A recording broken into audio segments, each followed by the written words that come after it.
Heute sprechen wir ein bisschen über die Milch. Hoje vamos falar um pouco sobre o leite. O leite também é fraco. Vocês sabem que os comerciais dizem que se nós não bebemos leite, bem, então os ossos mais cedo ou mais tarde irão cair aos pedaços. Então nós não poderemos mais caminhar por aí. Ou as crianças vão parar de crescer, ou, enfim, ou continua e continua. Não existe nada melhor do que o leite. Mas o homem é o único ser vivo que depois de desmamado ainda toma leite. Os gatos, naturalmente, gostam de leite, mas os veterinários irão nos dizer, isso também foi publicado perto e longe, que é melhor não dar leite de forma alguma ao gato, porque senão ele vai ter problema dos rins. E isso é consumo artificial do leite. Então, somente o homem pensa que o leite é o melhor depois de desmamado. Como está a situação atual com o leite, com os laticínios, o que é verdade, o que não é verdade, enfim, vamos dar uma olhada aqui. Aqui nós temos um bezerro que está mamando, que assim seja. Um bezerro precisa de leite para que possa crescer. O leite é rico em nutrientes e foi configurado para um bezerro. O ser humano, esse também tem leite.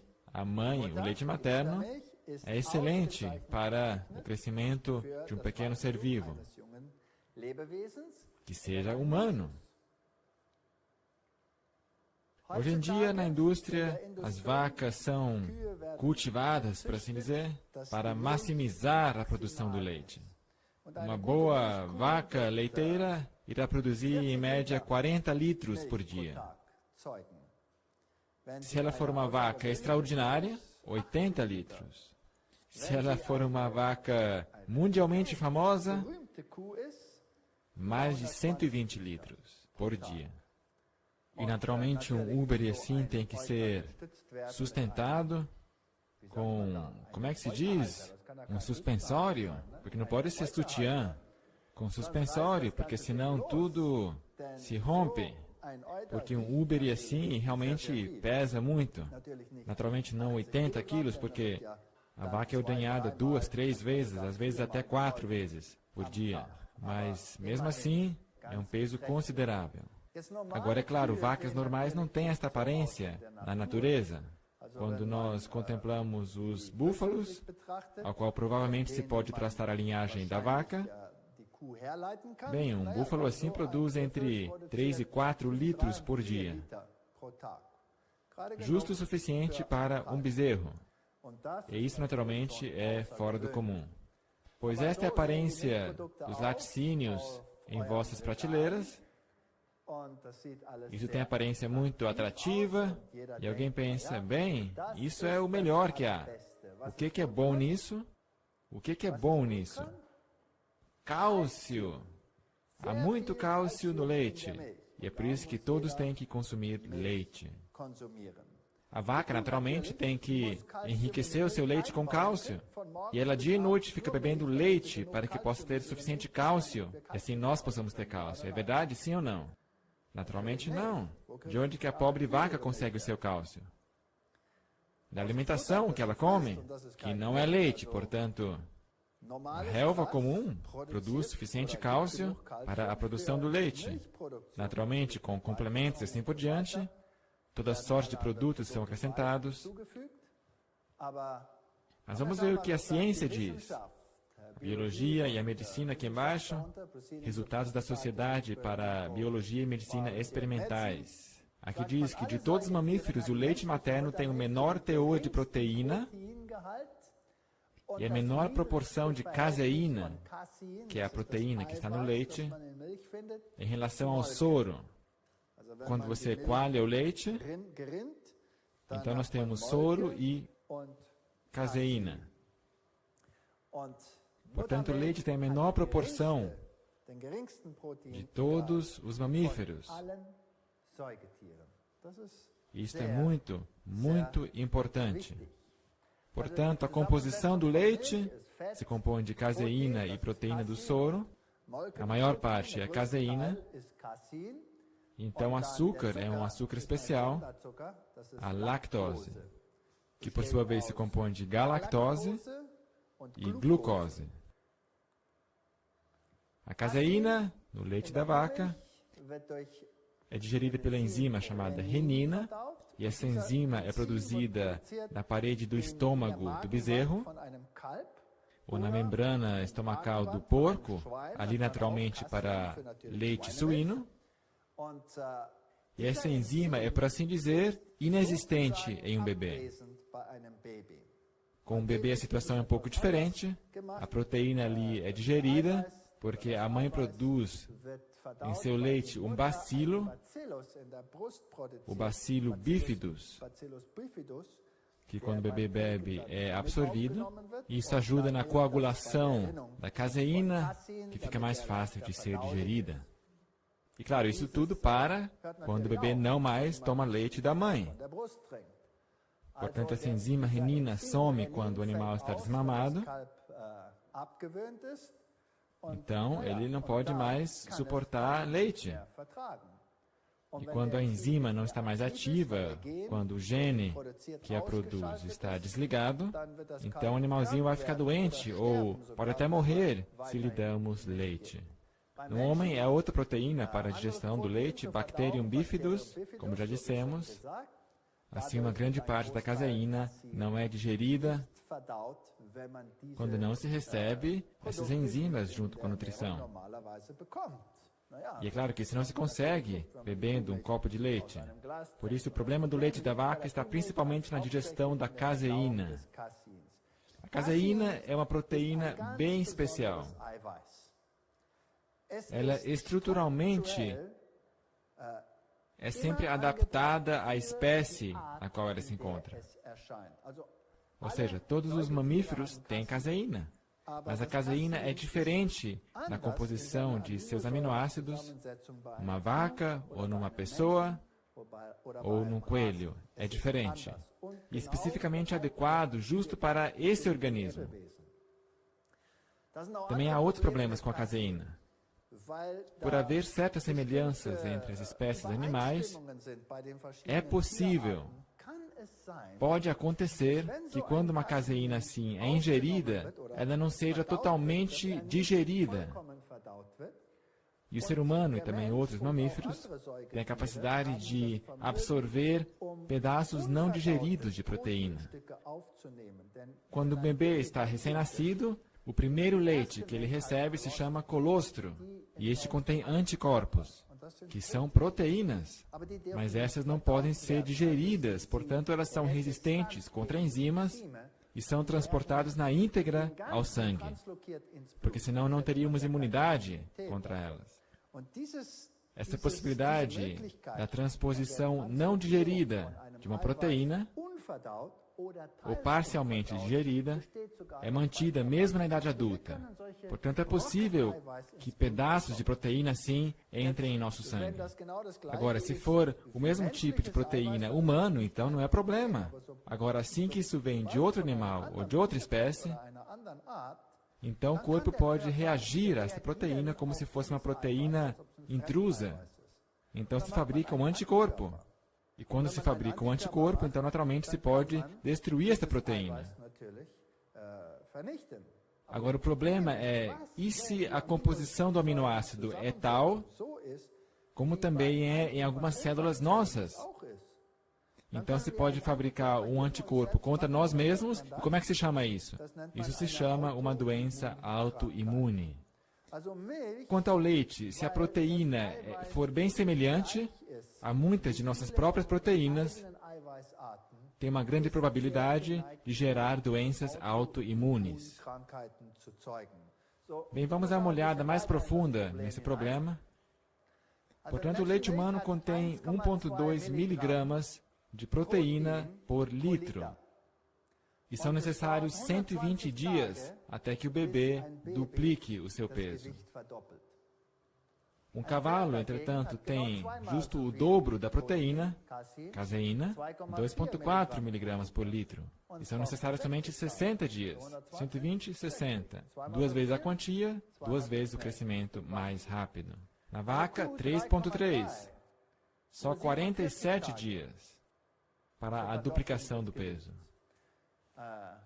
Um bode, 4,1, 19 dias. O cachorro, 7,1, 8 dias. O gato, 9,5, 7 dias. O rato, 11,8 e 4,5 dias. Então, se o teor de proteína for o critério, só se deveria consumir leite de rato. Mas, claro, ninguém quer beber leite de rato, isso não soa nada bem. Ficamos com leite de vaca. Mas então temos o problema que a vaca duplica o seu peso quase 3 vezes mais rápido que o ser humano. Muito bem, qual é o problema? Há 3 vezes mais proteína, então a vaquinha ou bezerro cresce 3 vezes mais rápido. O ser humano, quando nasce, é um organismo minúsculo, e é claro, ele imediatamente se levanta, começa a correr, levanta a mão e diz: alô, cadê o parquinho? Sim ou não? É claro que não. Mas um bezerro, sim ou não? Absolutamente. Um bezerro acaba de nascer e já começa a correr por aí. E a energia que o bezerro recebe na sua nutrição é transformada em seu crescimento em musculatura. No ser humano, não. Qual que é o órgão principal que deve se desenvolver no ser humano depois do nascimento? O cérebro. O cérebro. Muito bem, e do que é constituído o cérebro? De proteína ou principalmente de gorduras? De gorduras. Então, na comida, a proporção gordura-proteína tem que ser totalmente diferente no ser humano do que numa vaca. Portanto, se concluiu que pessoas que desde o começo são alimentadas com leite de vaca têm um QI notavelmente inferior, o quociente de inteligência inferior àqueles que receberam leite materno. E é óbvio, porque para o desenvolvimento do cérebro se precisa de leite materno e não de vaca. E uma vaca também nunca vai precisar de passar numa prova de matemática. Então seria melhor que o ser humano recebesse leite materno a leite de vaca. Assim, o leite de vaca é 100% adequado para uma vaca, mas nada apropriado para um ser humano. Pode o homem crescer com leite de vaca? Sim. Pode crescer tremendamente. Pode até ficar maior do que outros bebês. Hoje em dia, se compara 2 bebês, um recebe leite de vaca, o outro não. Esse é gigante, esse é pequenininho. Então se conclui, que alimentação é essa? Ele parece deficiente em comparação com o outro. Olha aqui o meu. Bem, esse talvez é forte, porque ele pensa que é uma vaca, mas o outro quer se tornar um matemático, o cérebro é mais desenvolvido. Então, não olhem sempre para a proteína. Nada de iogurte para bebês, porque leite de vaca é problema para o rim.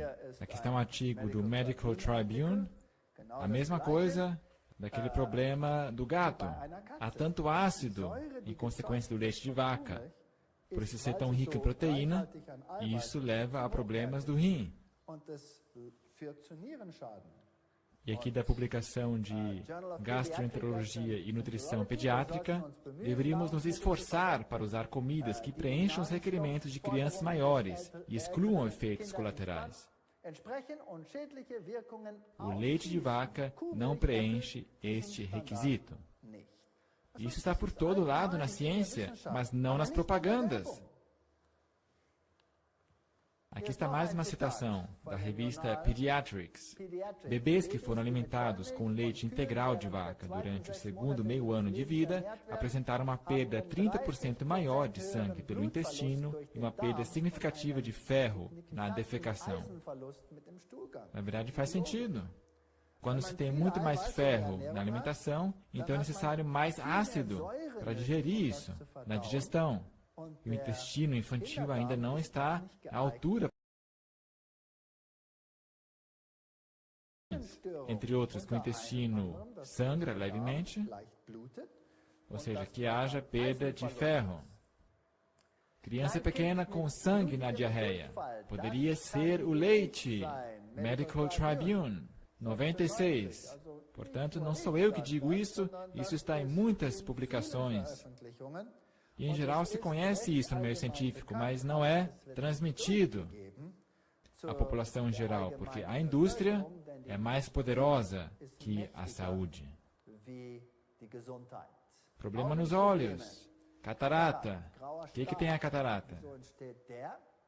Ela também tem relação com os laticínios, a saber, com a galactose. Digestive Disease and Sciences, galactose. Agora, como assim? A galactose é um açúcar normal, por que ele deveria gerar problemas?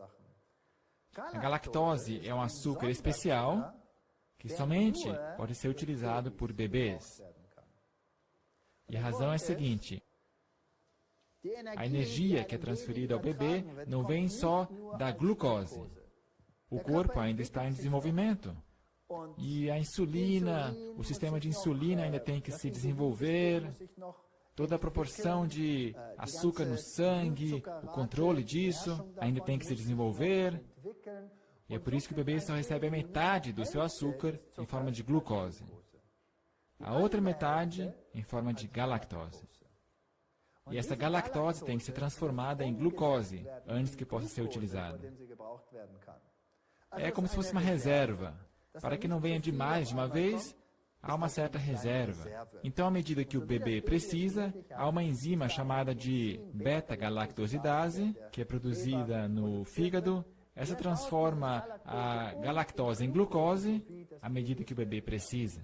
Assim que o mamífero está desmamado, da mesma forma como acontece com a renina, esse gene é desligado.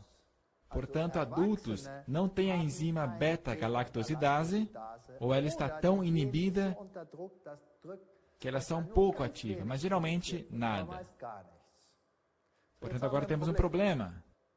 Quando nós tomamos leite como adultos, ao nós digerirmos a lactose e a transformarmos em glucose e galactose, a glucose nós aproveitamos e a galactose, o que fazemos com ela?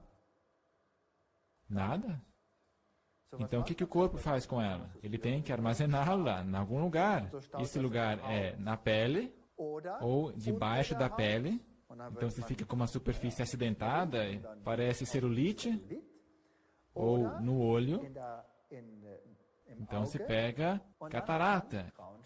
E isso é galactose que não se consegue processar. E também há outros lugares onde ela é depositada. Nas juntas, isso leva depois ao problema que se tem dor nas juntas, e assim por diante. A lista não para, são tantas complicações e lugares onde ela é depositada.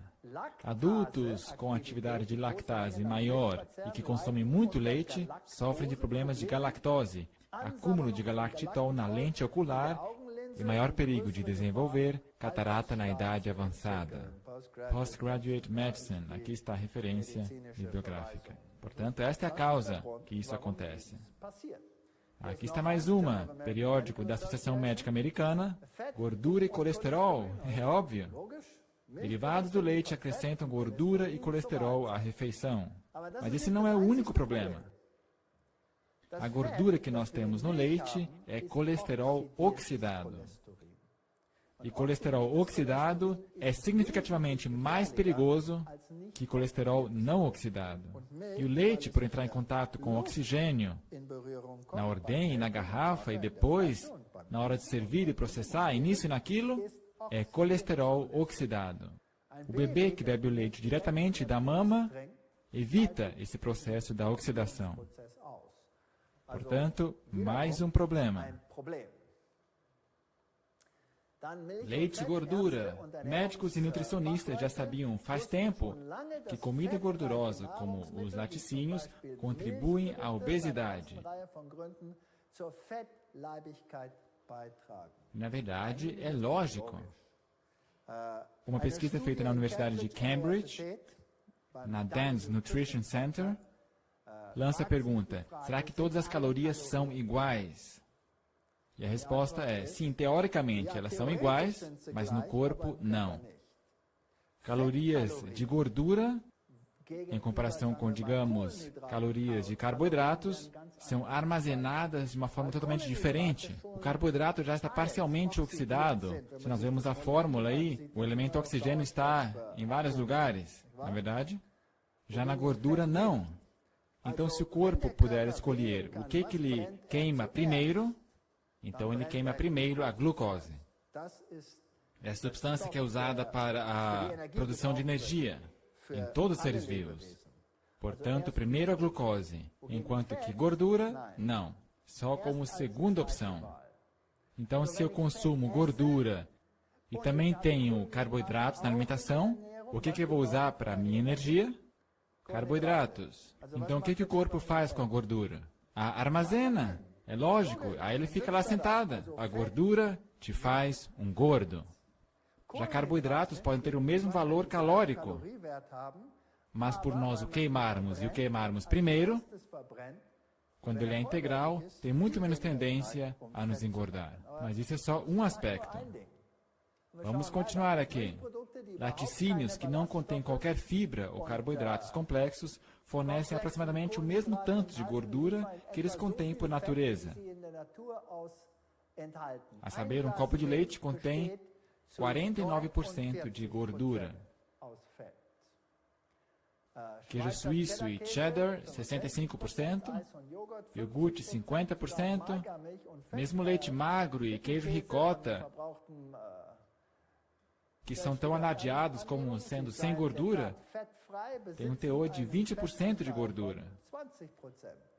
Agora, por que eles nos vendem o leite dizendo que tem 2% ou 3% de gordura? Eles o comparam com a água no leite, não com os nutrientes no leite. Então, se nós comparamos a gordura com os carboidratos e a proteína, então, naturalmente, é uma porcentagem muito alta. Mas ninguém iria comprar o leite se passasse um comercial assim. Aqui, ó, compre leite, só 56% de gordura.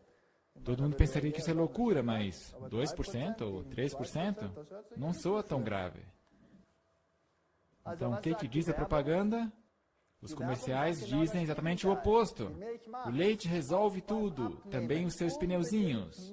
O leite não pode faltar. O cálcio no leite reduz o risco que a obesidade sequer apareça. Bobagem?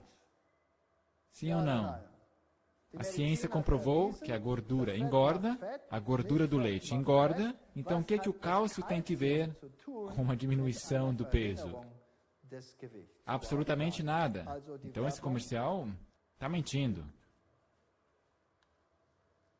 Muito bem, colesterol nós já, na verdade, discutimos.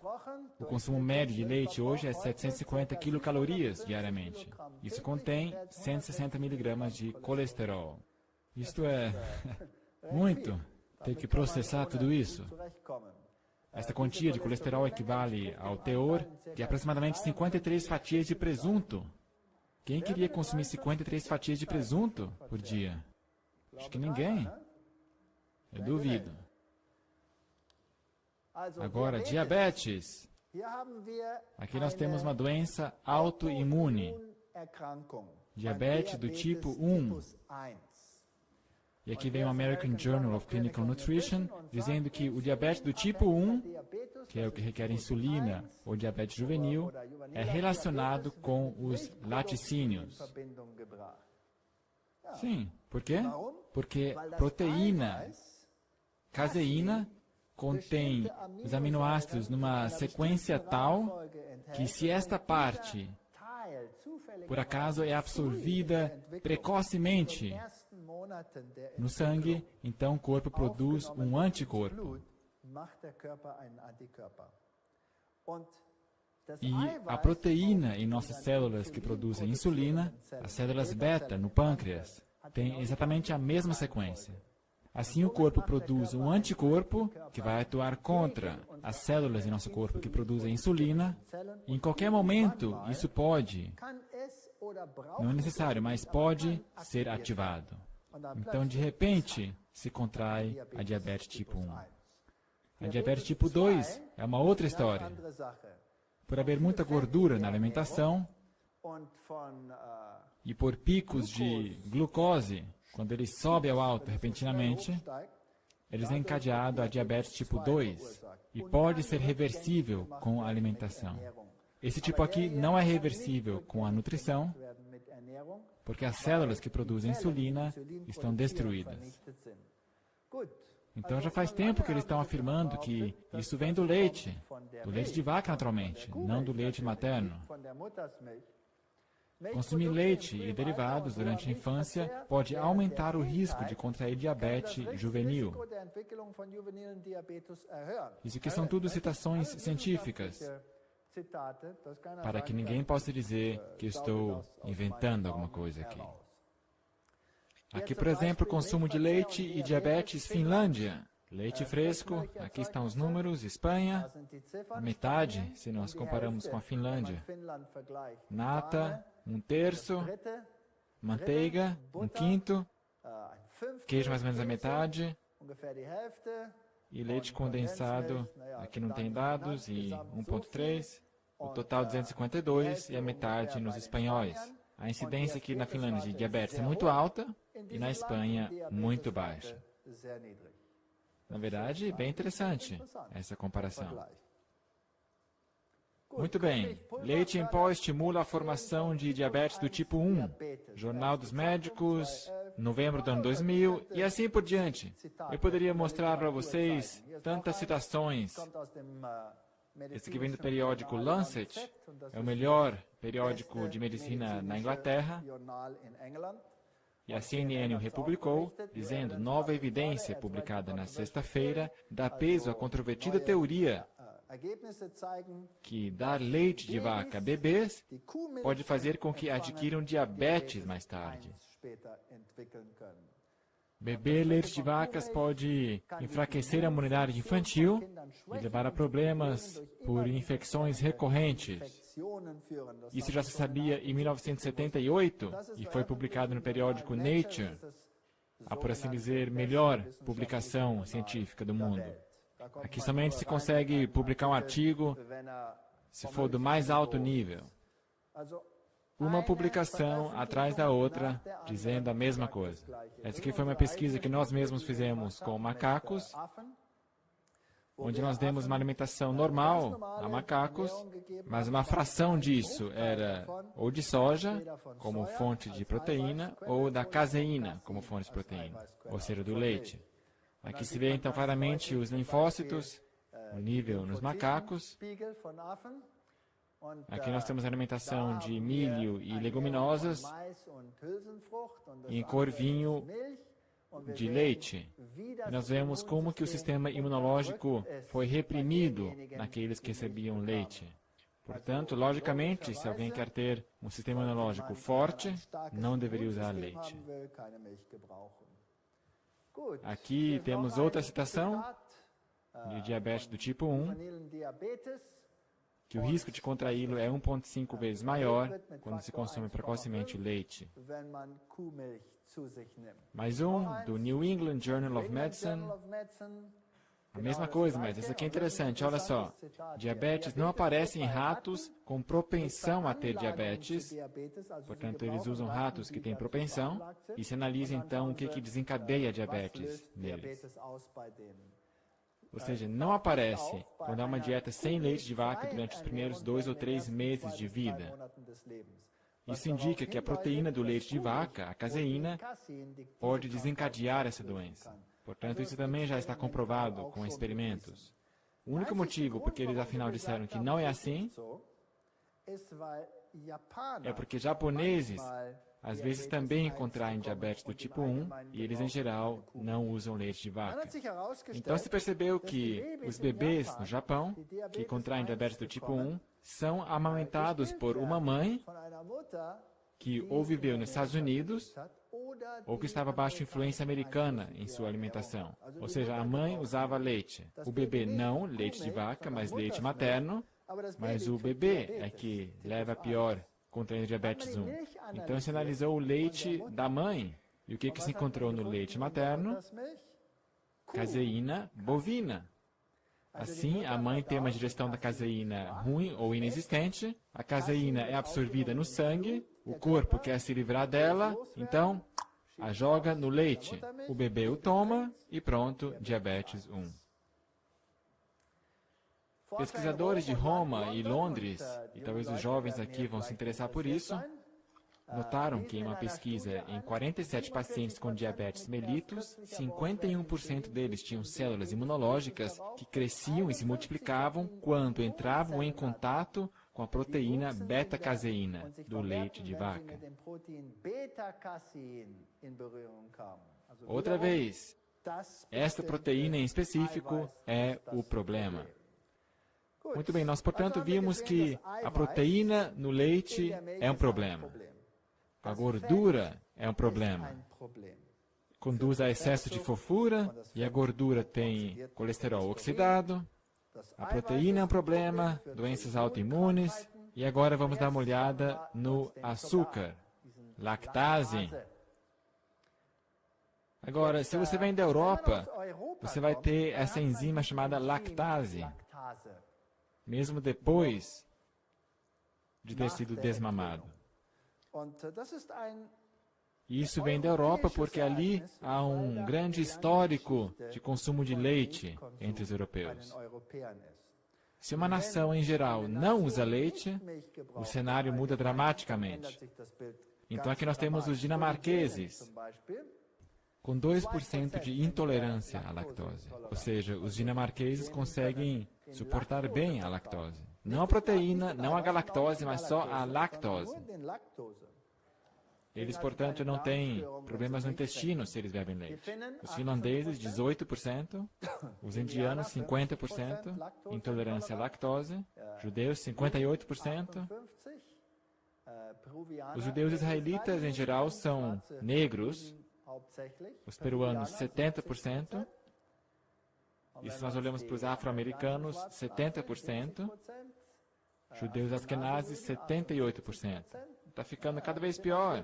Árabes, esquimós, taiwaneses, gregos, japoneses, tailandeses, filipinos e africanos negros. 90% de intolerância à lactose. Somente os europeus conseguem. Alguns apresentam a taxa de intolerância de 95% a 100%. Por exemplo, o povo Zulu, na África, sempre está acima de 95% de intolerância à lactose. Se eles bebem leite puro, eles imediatamente ficam com diarreia. Não podem beber leite puro. Ficam com dor de estômago terrível. Vamos dar uma olhada agora no metabolismo da lactose. Na verdade, já expliquei. A lactose é composta de glucose e galactose.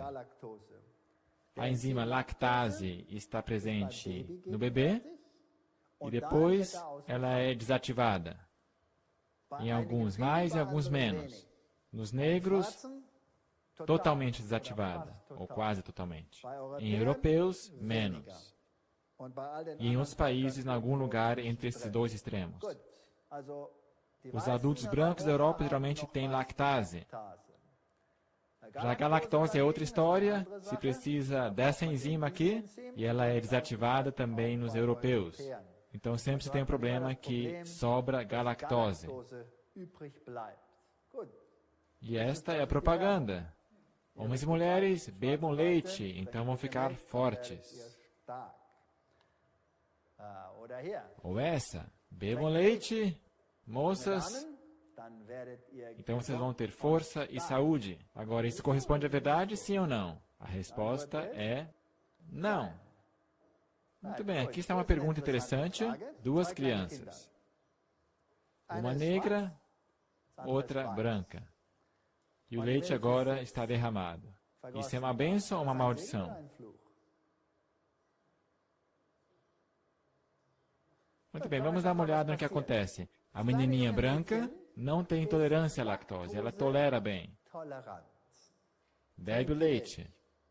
Não fica com dor de barriga. Mas a proteína é mal digerível. A lactose não é nenhum problema. A água não é absorvida no intestino porque a lactose é digerida, é produzida galactose e glucose. A glucose é utilizada, a galactose é armazenada em algum lugar. A criança negra é intolerante à lactose. Portanto, a lactose não é processada, continua a lactose.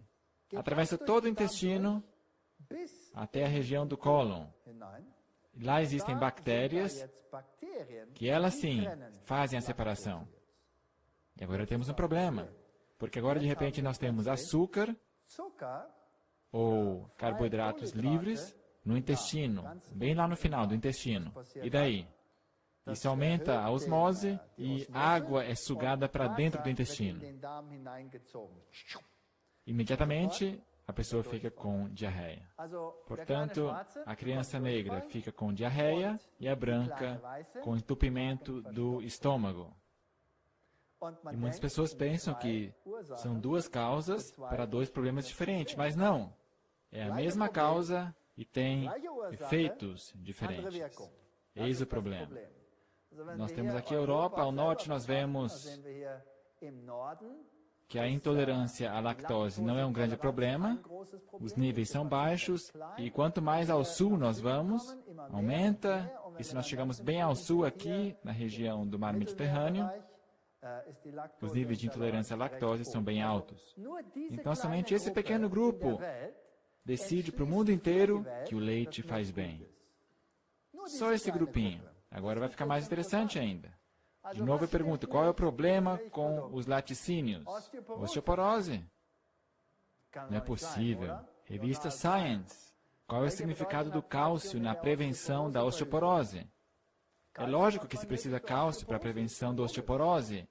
Mas eu pergunto, é o leite a melhor fonte para este cálcio? Eis a questão. E de fato contém muito cálcio. E é por isso que a propaganda diz, temos que tomar leite. A osteoporose é causada por um conjunto de fatores. Um dos mais importantes é o excesso de proteína na alimentação. Eu poderia fulminar vocês com minha coleção de citações sobre esse tema. Foi uma de nossas áreas de pesquisa. E é um estrago se nós damos bastante proteína animal, especialmente a animais ou a seres humanos, especialmente a caseína.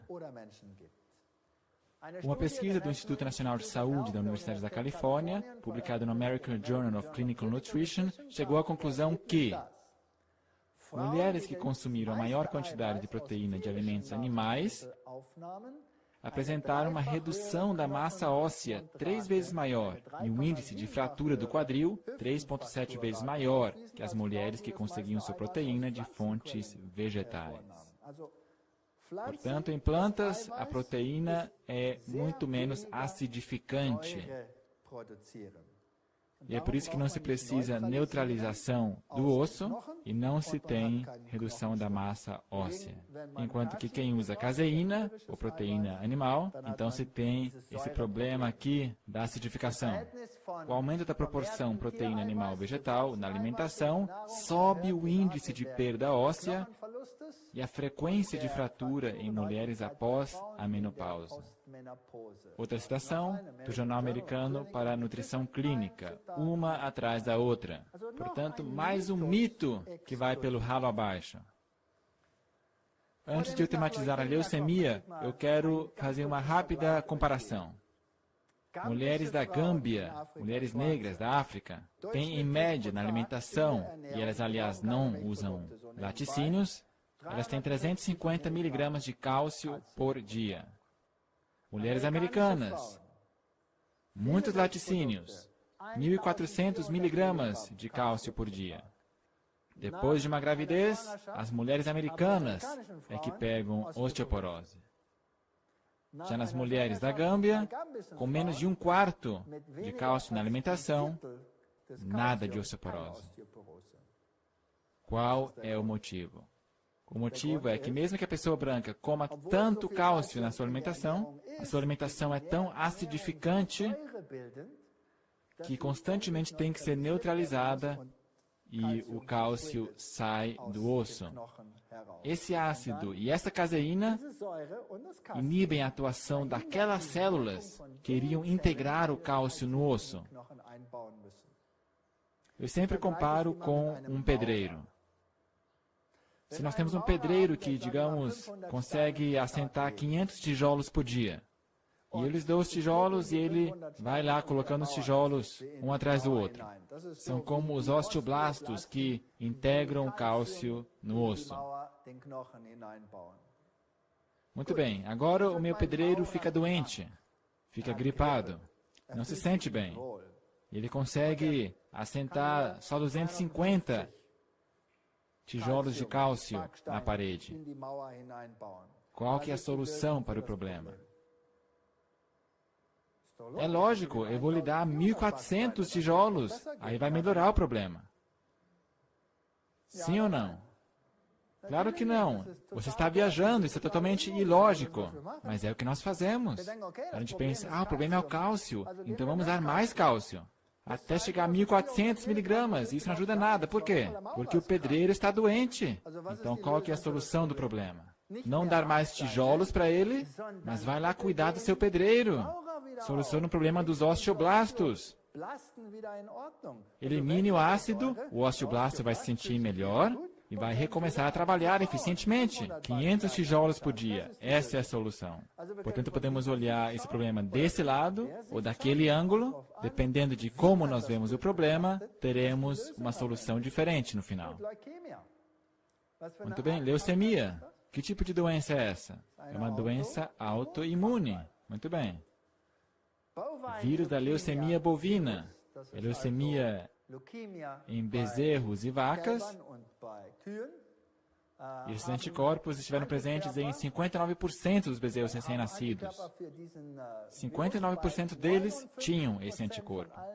Ou seja, quase 60% de todos os bezerros e vaquinhas têm esse anticorpo. O vírus da leucemia humana T pode ser transmitido de seres humanos a animais. Portanto, os vírus podem ser transmitidos, os vírus da leucemia, e é possível que um vírus assim seja transmitido pelo leite, segundo este periódico. Iowa é um estado americano onde se consome muito leite, tem mais casos de leucemia do que a média americana. Será que esse é um dos motivos? Então, veterinários da Pensilvânia conseguiram cultivar o vírus da leucemia bovina em células humanas no laboratório. E que há mais leucemia humana em áreas com altos índices de leucemia bovina. Portanto, aqui está uma correlação. Então, vacas que têm esse vírus, e aliás, quantas vacas nascem com essa resistência? Quase 60%. Essas vacas infectadas produzem mais leite. Então, qual vaca que um fazendeiro vai escolher? Naturalmente, a vaca que tem o vírus, porque ela produz mais leite. E assim nós temos um problema. E isso confirma que o vírus da leucemia bovina está no leite e que o vírus pode ser transmitido pelo leite, transmissão lactogênica. É isso que a ciência diz. Eles não querem falar isso em alto e bom tom, mas pelo menos eles o falam. Naturalmente, aqui temos outras doenças assim, como a esclerose múltipla. A esclerose múltipla acaba de ser relacionada com diabetes e leite. Revista da Imunidade. Uma citação após a outra. O leite também é fraco. Outras doenças. O próprio Jornal da Ciência dos Laticínios. Muitas doenças, como a tuberculose. Os níveis de tuberculose estão crescendo dramaticamente. Também na Europa, especialmente entre as vacas. Agora mesmo está sendo um problema enorme. Porque aí também chegamos a um ponto em que os medicamentos que foram usados até agora não estão mais tendo efeito. Tem encontrado resistência. Tuberculose, brucelose, difteria, escarlatina, febre Q e gastroenterite podem ser transmitidas pelo leite. As próprias revistas e laticínios confessam isso. Mais uma, o leite é um excelente líquido portador de infecções. Por quê? Porque ele é gorduroso, porque ele é líquido, passa rapidamente pelo intestino.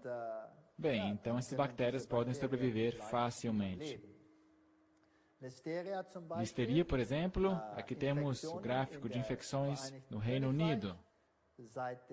Desde os meados da década de 80, tem crescido drasticamente. Também na Europa e na África, no mundo inteiro, aliás. E essas bactérias não são destruídas pela pasteurização. Agentes da listeria do leite de vaca sobreviveram à pasteurização. Nós fizemos um experimento. Nós pegamos o leite e queríamos ver quantos tipos de bactérias tinha ali dentro. Agora, as bactérias normais, que geralmente estão ali, as lactobactérias, estavam lá no leite cru e quase não haviam bactérias patogênicas. Só um pouquinho.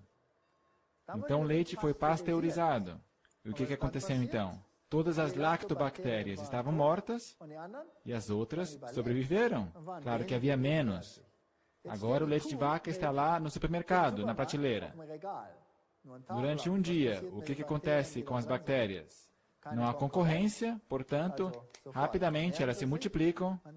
Então se tem um leite que é relativamente rico em agentes patogênicos. Isso é um problema. Se percebe que o leite de hoje em dia não é mais tão fácil azedar, mas é o quê?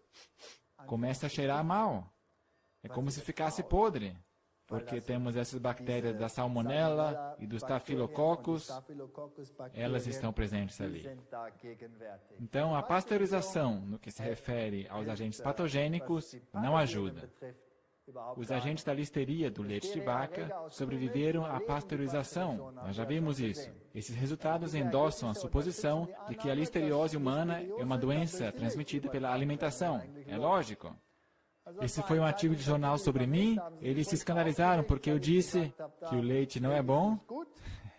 É interessante ver como a mídia tematiza isso, dizendo que temos aqui alguém que não tem todas as xícaras no seu armário. Porque ele diz que leite não faz bem. O interessante foi que eles pagaram a passagem aérea para toda a comissão de laticínios de uma outra cidade, para que viessem lá à minha universidade e me dissessem, agora você fica quieto, ou... E então eu disse, por favor, sentem-se, vamos ter uma pequena palestra e vou mostrar para vocês o que a ciência diz. Então eles perceberam, uau, nós temos que processar a Universidade de Cambridge, nós temos que processar o Centro Nutricional de Dan's, teríamos que processar a Faculdade Médica de Harvard, e nós temos que processar todos esses cientistas, e no final eles concluíram dizendo, bem, mas você está estragando o nosso negócio. Você não poderia ser um pouco bondoso para conosco e deixar isso quieto? Eu disse, vocês conseguem harmonizar isso com a vossa consciência? Que as pessoas ficam doentes? Que as pessoas contraem todos esses problemas? Então talvez sim. Ou... se vocês não o fazem, então eu faço. Enfim, eu nunca mais escutei nada deles. Foi interessante. Mas eu não sou o único. Move over milk, leite, veneno mortal. Existem muitos livros e publicações sobre esse assunto. Vamos ver o que acontece com crianças. Aqui estamos em lugares subdesenvolvidos ou onde temos problemas de higiene, de saneamento. Aqui, portanto, encontramos o seguinte... mortalidade infantil até os 9 meses de idade por 1.000 crianças. Com leite humano, a mortalidade de 1,5. Isso é na África Central e na Ásia e assim por diante. Dando leite de vaca, 84,7 a mortalidade. Isso é dramático. Agora, os médicos podem resolver esse problema. Então, como diz a revista da pediatria, que por outro lado não é tão grave, mas que inflamações e doenças ainda são significativamente maiores em lugares onde se bebe mais leite. A revista médica alemã diz: pesquisadores americanos descobriram micobactérias no sangue de pacientes com morbus Crohn. Sua pesquisa no periódico Lancet suscitou uma antiga tese segundo a qual a enfermidade inflamável do intestino teria uma causa infecciosa. Interessante. Mycobacterium paratuberculosis sobrevive à pasteurização comercial, um atrás do outro, dizendo isso. A mesma coisa. Aqui está uma citação do livro-texto de pediatria do Nelson. Esse texto diz, em minhas próprias palavras, de fato é o caso que o consumo do leite nos países de primeiro mundo ajuda para que as crianças não morram tão facilmente, mas o que mais que ele acrescenta? Essas crianças têm mais diarreia, têm mais inflamações do ouvido, enfim, são mais doentes. Hoje em dia, quase cada criança tem que receber o tratamento daqueles tubinhos que colocam nos seus ouvidos por causa de infecção nos ouvidos. Se se elimina o leite, esse problema também é eliminado. Muito bem. Portanto, quais são os problemas que são associados ao leite na ciência e nesses periódicos científicos? Fadiga crônica, dor de cabeça, essa tensão,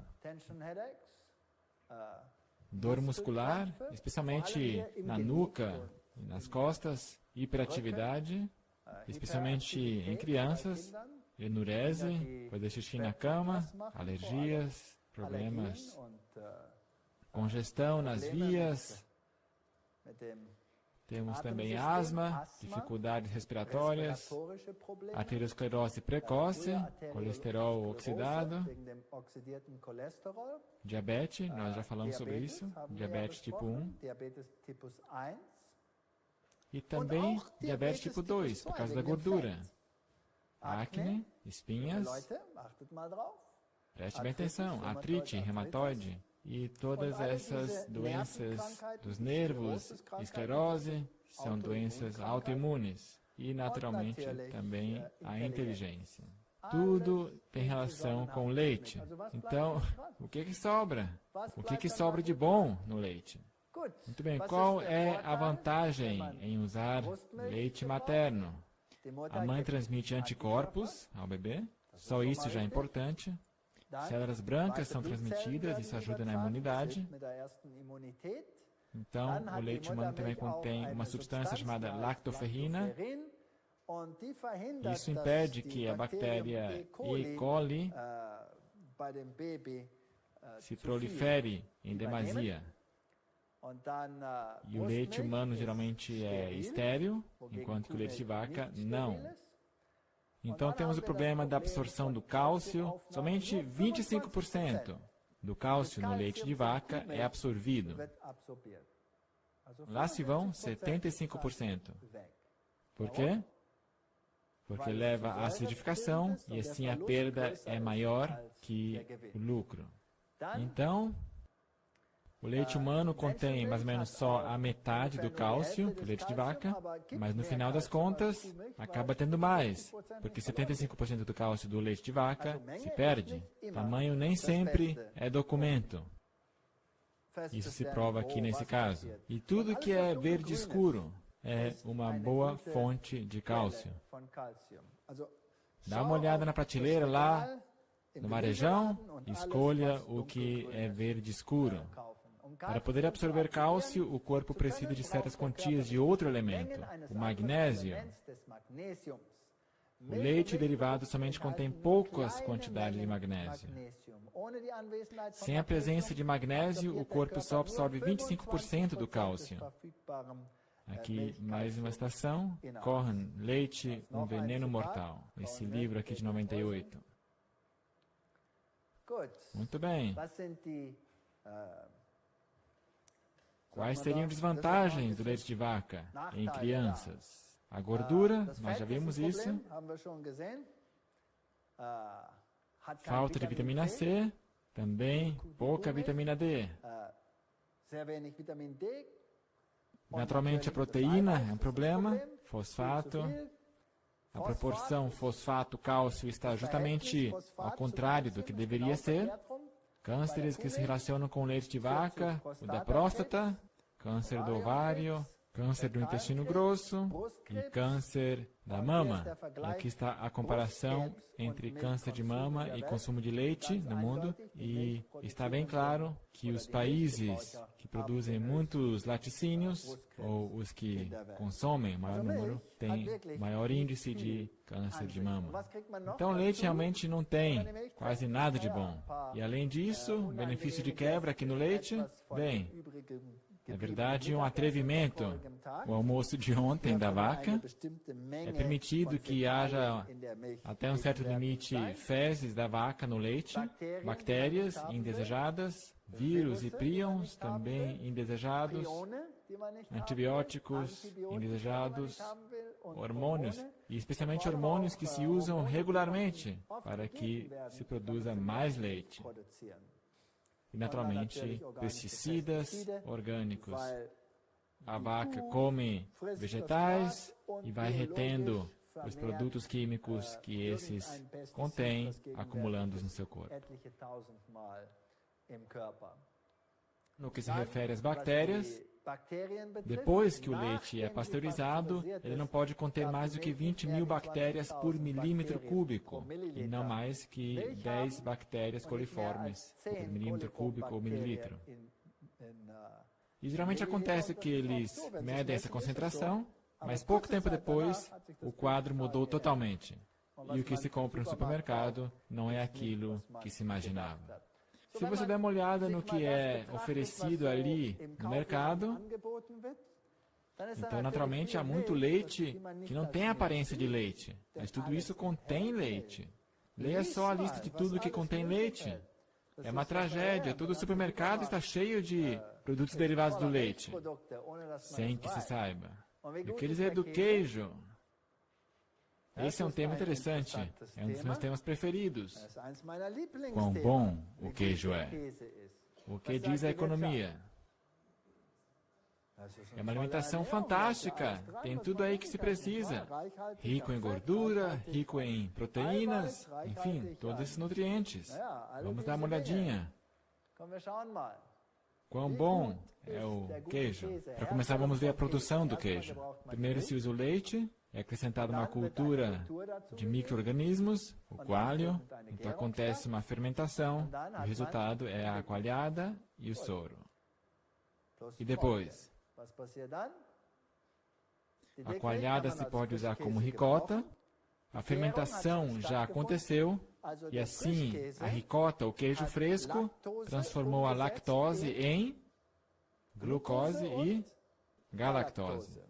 A glucose foi consumida pelas bactérias no processo de fermentação e a glucose sumiu. Agora, o que sobra? Galactose e ácido. É por isso que se tem um soro. Agora, a ricota, o queijo fresco, é rico em caseína, proteína muito indigesta, rica em colesterol oxidado e também rico em gorduras, e rica em galactose. Será que isto é nutrição, sim ou não? Não exatamente, você concorda? Mas ainda não é tão grave porque ainda existe o que se possa digerir. Então vem o queijo mole e depois o queijo duro. O que tem o queijo duro? As bactérias digeriram tudo o que elas puderam digerir. Então sobra o queijo duro.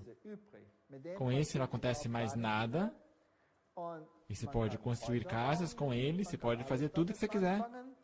Ou você pode enfiá-lo na barriga, e daí, muito bem, aí fica interessante, esse queijo duro. Como é que chamamos isso quando nós comemos algo e nós utilizamos tudo o que podemos utilizar? O que sobra? Bem, tudo que é eliminado com a descarga no banheiro, certo? E em algum momento chega na estação de tratamento, certo? Muito bem, o que as bactérias aprontaram aqui?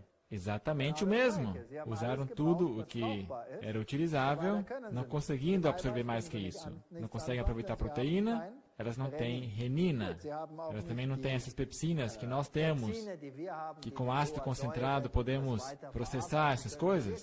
Nós podemos aproveitar a proteína, mas não fazer muita coisa boa com ela. Nós podemos separá-lo, mas com muita dificuldade, porque nós não temos renina.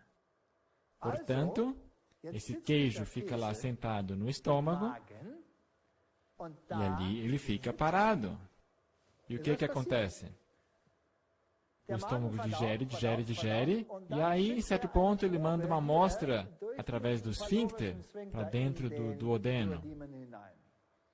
E nessa região existem receptores. E eles analisam o tamanho dos polipeptídeos que saem daí. E se esses são grandes demais, em outras palavras, se a digestão estiver incompleta, então é enviado um sinal de volta e a passagem permanece fechada. Os alemães têm um ditado que é muito verdadeiro, dizendo: queijo fecha o estômago. Isso quer dizer, esta proteína, por ela ser tão indigesta, permanece no estômago. Agora, para o homem, isto é algo bem notável. Isso quer dizer que esse queijo te dá a sensação de estar satisfeito. Ele permanece no estômago.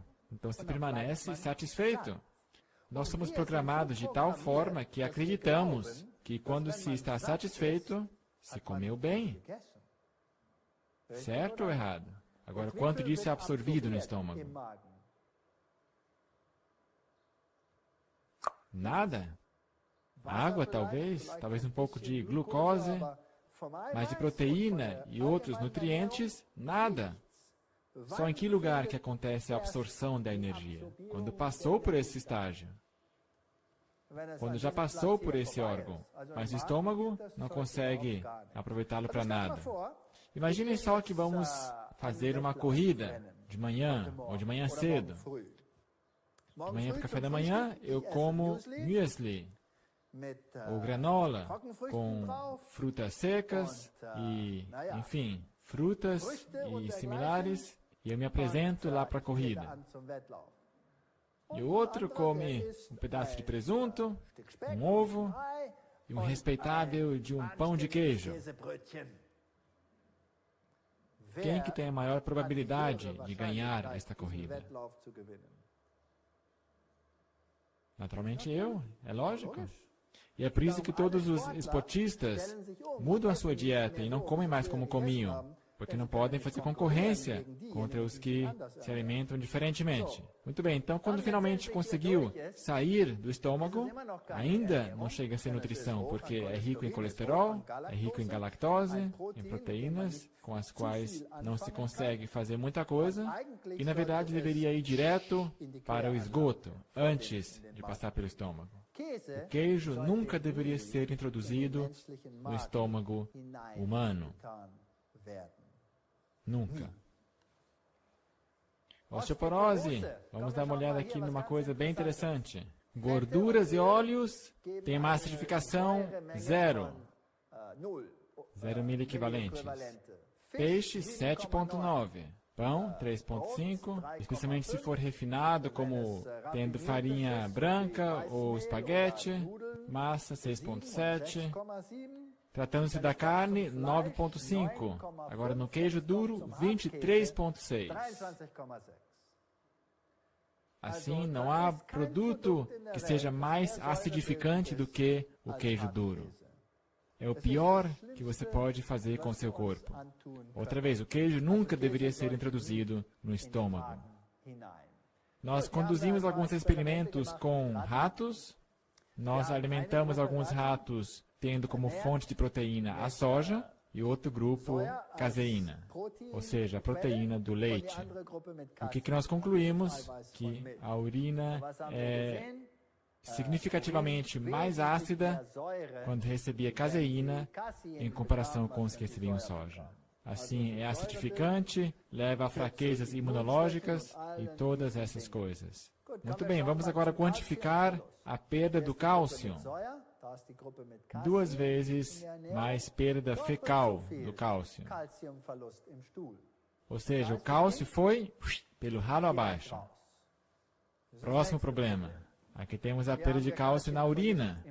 Essa quantia é um reflexo do tanto que sai do osso. Perda de cálcio quando eram alimentados com caseína, quase 3 vezes o tanto que quando recebiam soja. Essa é uma diferença altamente significativa, estatisticamente falando. É gritante essa diferença.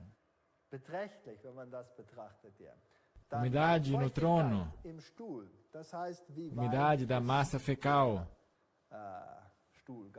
caseína, pouca umidade. E aqui nós não temos nada que ver com lactose. Não é leite, é só a proteína. A lactose nós eliminamos aqui. Não está afetando o programa aqui. Portanto, esta seria uma comparação daquela menininha branca lá com o menininho negro. Tolerante à lactose, portanto, somente a proteína. Como é que ela afeta a constituição das fezes? E nós vemos, quando recebiam caseína, claramente mais secas as fezes em comparação com os que recebiam soja. Em casas onde é muito utilizado leite, em domicílios europeus, ali se tem muitas revistas ao lado do trono, porque há muito tempo para ler. E se houver um espelho em frente, então se percebe que durante o processo, o rosto fica avermelhado. É verdade ou não? Por quê? Porque a massa fecal está seca e tem que ser exercida mais pressão. E o que isso gera? Bem, se aqui se tem que exercer maior pressão, o rosto assim ficando vermelho, isso quer dizer que os vasos sanguíneos aqui são apertados, o sangue sobe e desce. E o resultado são esses vasos sanguíneos visíveis aqui nas pernas, varizes, problemas assim, e também o intestino começa a aparecer aqui, formando uns tipos de saquinhos, depois esses divertículos, e tudo que cai lá dentro fica lá dentro, assim se contrai inflamação no intestino, e assim por diante, assim por diante. O que acontece lá no trono tem que ser pá, pum, sem tempo de pegar nenhum periódico e ler. Foi lá e voltou. Assim, desse jeito, é que tem que acontecer. E essa alimentação, naturalmente, vai facilitar isso. Nós analisamos também os coelhos, a mesma coisa. O interessante é que quando se compara com que velocidade eles crescem, analisando aqui quão rápido eles engordam, não há nenhum problema. Os que recebem leite e caseína são os campeões de crescimento. E pode-se esperar isso, não é verdade? Porque tem um maior teor de proteína e muita gordura. Mas será que isso quer dizer que eles estão saudáveis? Quando recebem soja, o seu crescimento é mais devagar. Mas também crescem, só que mais devagar. Portanto, criancinhas que são alimentadas sem produtos animais crescem mais devagar. Mas, no final das contas, têm mais força, chegam até a ficar maiores e mais fortes que aqueles que se alimentam diferente. E tem mais saúde e também mais vitalidade. Ok? Perda de cálcio na urina, mesma coisa. A soja causou a menor perda, caseína e sólidos do leite alta. Perda de cálcio no trono, outra vez, laticínios com as gorduras, pior que somente a caseína. Portanto, o que escolher, soja ou leite em pó? Qual dos dois? Aqui nós comparamos a soja com o leite em pó, que por sinal contém gordura. Soja, pouco colesterol no sangue. Leite, muito colesterol no sangue. É óbvio, tem muita gordura. Muito bem.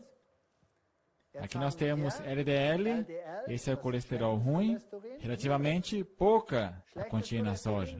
Colesterol ruim nos laticínios, muito. HDL, esse é colesterol bom.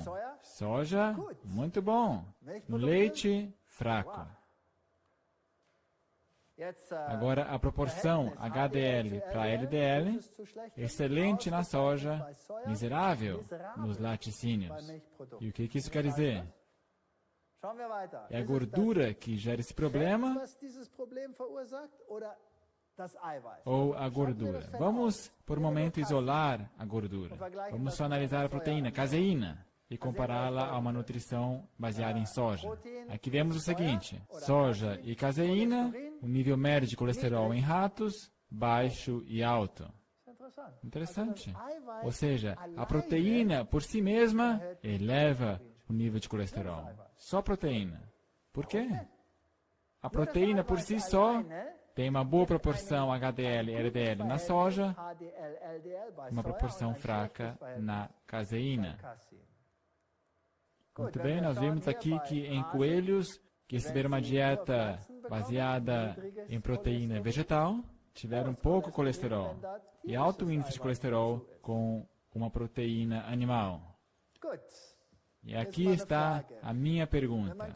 Quando se tem problemas de colesterol, o que se diz que se deveria fazer? Evitar o quê? Gordura. E com referência ao leite, o que se diz que se tem que consumir então? Ah, leite desnatado. Esse tem 2% em vez de 3%. Mas isso é sempre em relação à água e não aos nutrientes. Muito bem, vamos dar uma olhada. Aqui se mediu que tipo de proteína é a que mais eleva o índice de colesterol. Se analisou vegetais, vários tipos, em média 67 miligramas de aumento no índice. Clara de ovo, 101. Porco, 107. Frango, 138. Bife, 152. Peixe, 160. O ovo na íntegra, 176. Caseína isolada, 203.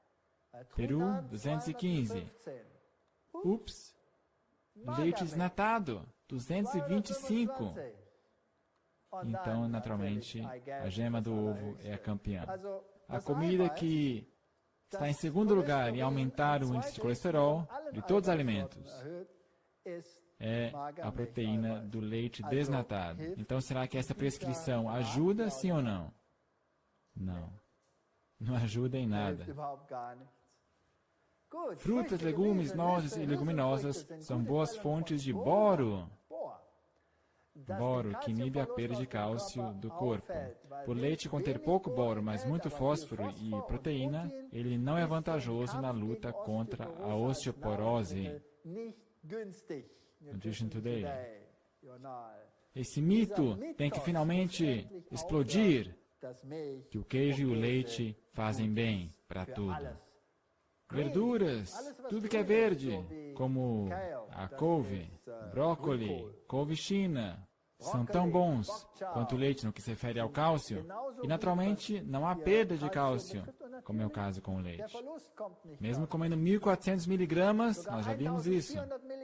Não adianta nada se há muitos laticínios em sua dieta. E a proteína é sempre onde está o problema. Muito bem, agora vamos dar um pulo na África. Na África, tradicionalmente se come cereais, especialmente o milho, e leguminosas. Esta é a principal fonte de alimentação. Esse é o mercado típico africano, muitas leguminosas, muitos cereais. E aqui estão eles sentados, milho moído e feijão, e assim por diante, assim por diante. Essa, tradicionalmente, era a nutrição. Eles não tinham osteoporose, eles não conheciam câncer da mama, não conheciam câncer da próstata ou arteriosclerose, desconhecido. Hoje, uma catástrofe. Por quê? Nós analisamos isso lá em nossa clínica de macacos e nós constatamos que se nós pegamos essa dieta africana de milho e leguminosas e a substituirmos pela alimentação ocidental, onde laticínios têm um papel preponderante, então, bem, nós temos um problema. A produção de urina aumenta. Na verdade, isso não é o mais importante, mas tudo bem. Massa fecal. Esses animais são intolerantes à lactose, ou seja, um exemplo de como negros iriam reagir. Nós vemos aqui diarreia. É de se esperar. Quando nós comparamos o cálcio, nós temos perda com os laticínios em relação com a dieta baseada em milho e cereais e leguminosas. Muito bem, muitos americanos morrem todo ano com osteoporose e sempre acaba sendo a proteína. Agora, como é afetada a fertilidade? Aqui nós temos um artigo interessante. Mulheres com desejo insatisfeito de ser mãe querem saber que papel os laticínios desempenham em sua alimentação. Uma equipe de pesquisadores dos Estados Unidos e da Finlândia relata que onde o consumo de leite é maior, as mulheres tendem a ter mais problemas de infertilidade relacionada com a idade. Portanto, o leite também desencadeia um problema com a fertilidade. Por exemplo, a pesquisa Kramer mostrou que a galactose se sedimenta no ovário e é isso que causa o problema. Então, outra vez, o açúcar. Também conduzimos pesquisas na Tailândia, por exemplo. As mulheres permanecem férteis até uma idade avançada, enquanto que no Ocidente acontece uma diminuição dramática da fertilidade. Muito bem, isso agora foi nas mulheres.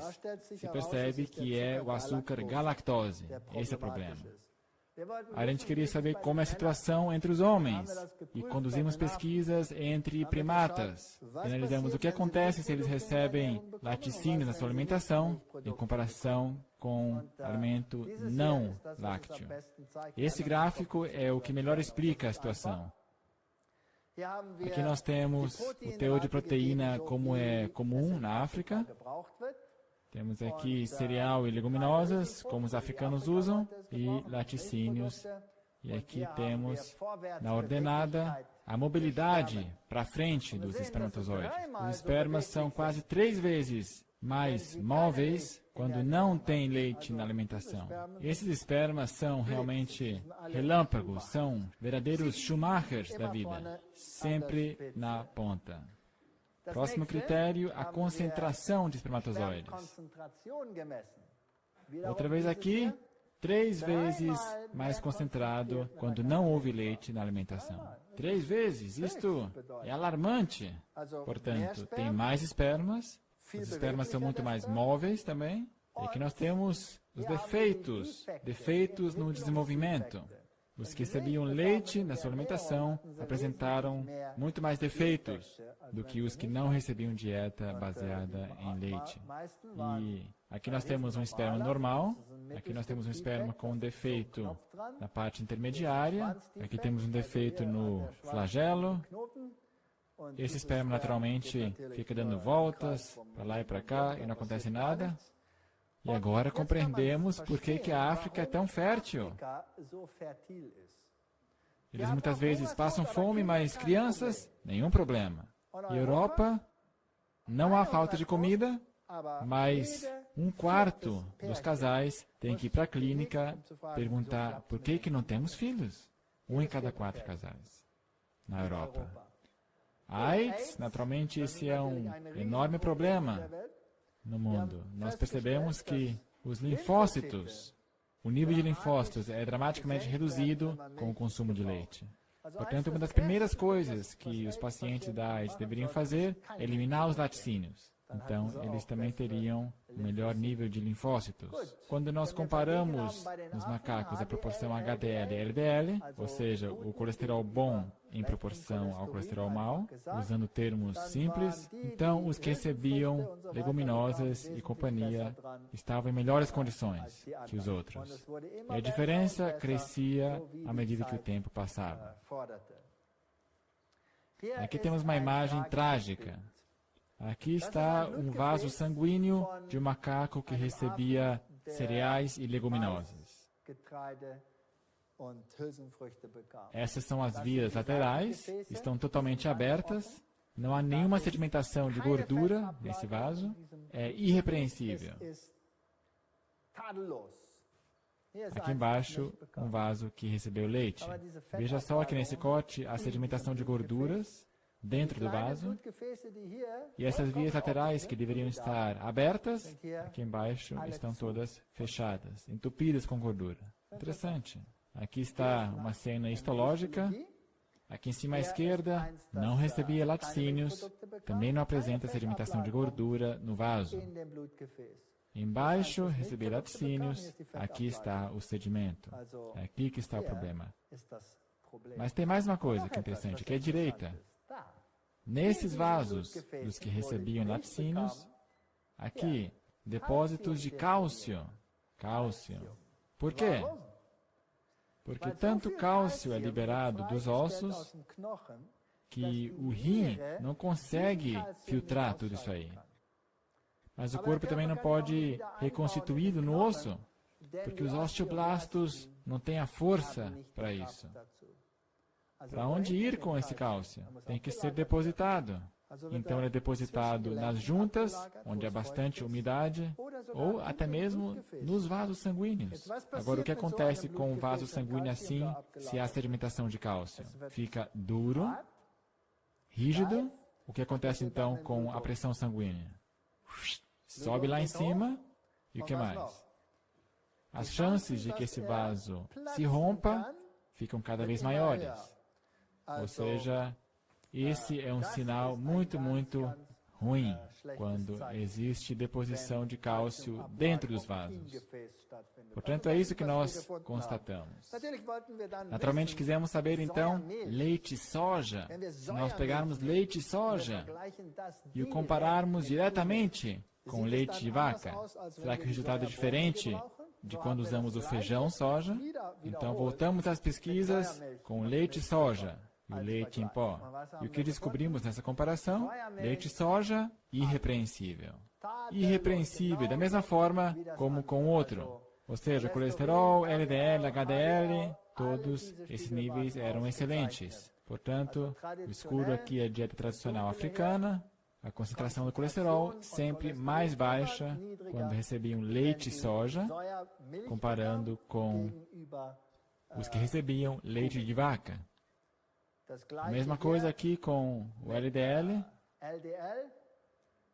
a dieta tradicional africana. Nós vemos que, via de regra, era pior quando recebiam leite de vaca.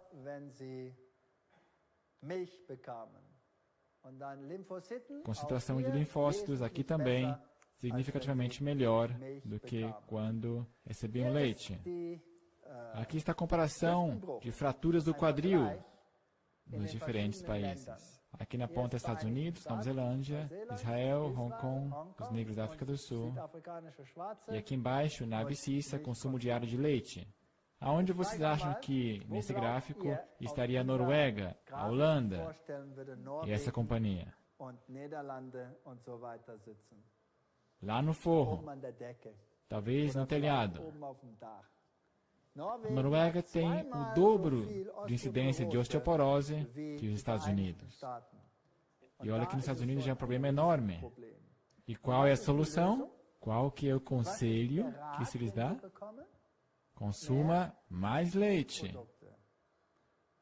Não faz sentido. Totalmente ilógico. Aqui nós temos fraturas do quadril, na vertical, na ordenada, e ingestão de cálcio na abscissa, na horizontal, proveniente da nutrição, ou seja, do leite. Noruega, lá em cima, lá no forro. Então, é evidente que o conselho que eles recebem não funciona nem um pouco. Agora, homens, câncer da próstata. Com 3 copos de leite por semana, já temos o dobro de probabilidade de contrair câncer da próstata. Então, que países provavelmente vão ter o maior índice de câncer da próstata? Chutem antes de olhar aqui. Quem deveria estar na ponta? Suíça, Noruega, Luxemburgo, Islândia, Suécia e Uruguai. Os países que produzem muito leite estão na ponta. E agora isso é bem interessante. Aqui nós temos o índice de câncer de próstata em pessoas brancas nos Estados Unidos e câncer da próstata em negros nos Estados Unidos. Quase o dobro nos negros. Porque esses pobres homens, em primeiro lugar, são intolerantes ao leite. Agora, eles são forçados pelo estilo de vida nos Estados Unidos a aceitar uma dieta que não é apropriada para eles. Então, eles têm 2 vezes mais câncer da próstata e 4 vezes mais risco de ter um infarto por causa da sedimentação de colesterol nos vasos sanguíneos. E um problema maior ainda que isso: fome na África. As criancinhas negras morrem como os mosquitos. Pergunta: que tipo de comida o mundo ocidental manda de emergência? Leite em pó, trens cheios disso. O que acontece com as criancinhas? Ficam com diarreia e morrem. Esse leite em pó, ao meu ver, não é melhor do que a morte. Agora, eu já falei isso muitas vezes na TV, já o disse à Organização Mundial de Saúde, e nenhuma alma se importa. Por quê? Porque os comerciais são mais fortes que os fatos. Os comerciais são mais fortes que os fatos. Alergias, asma. A droga que mais se faz propaganda no mundo é contra alergias. Tantas pessoas tomam algum tipo de antialérgico. Por quê? Porque todas têm ou rinite alérgica, ou enxaqueca, ou asma, ou isso ou aquilo. Se eles jogassem o leite ralo abaixo, a maior parte das alergias iria sumir. É claro, nem tudo vem do leite. Algumas pessoas são alérgicos a pólen, outros são alérgicos a certos insetos, e assim por diante. Mas eu diria 90% dos problemas vêm do leite. Jogue o leite fora. Em 90% dos casos, também some a alergia aos cereais, alergia ao glúten, essa alergia, aquela alergia. A maioria são alergias secundárias contra laticínios. Aqui está o Jornal Israelense de Ciências Médicas, e aqui é afirmado que laticínios desempenham um papel preponderante no desenvolvimento de alergias, asma, dificuldades de dormir e dor de cabeça proveniente da enxaqueca. Eu não sou o único que diz isso. A ciência sabe disso, mas a propaganda é mais forte.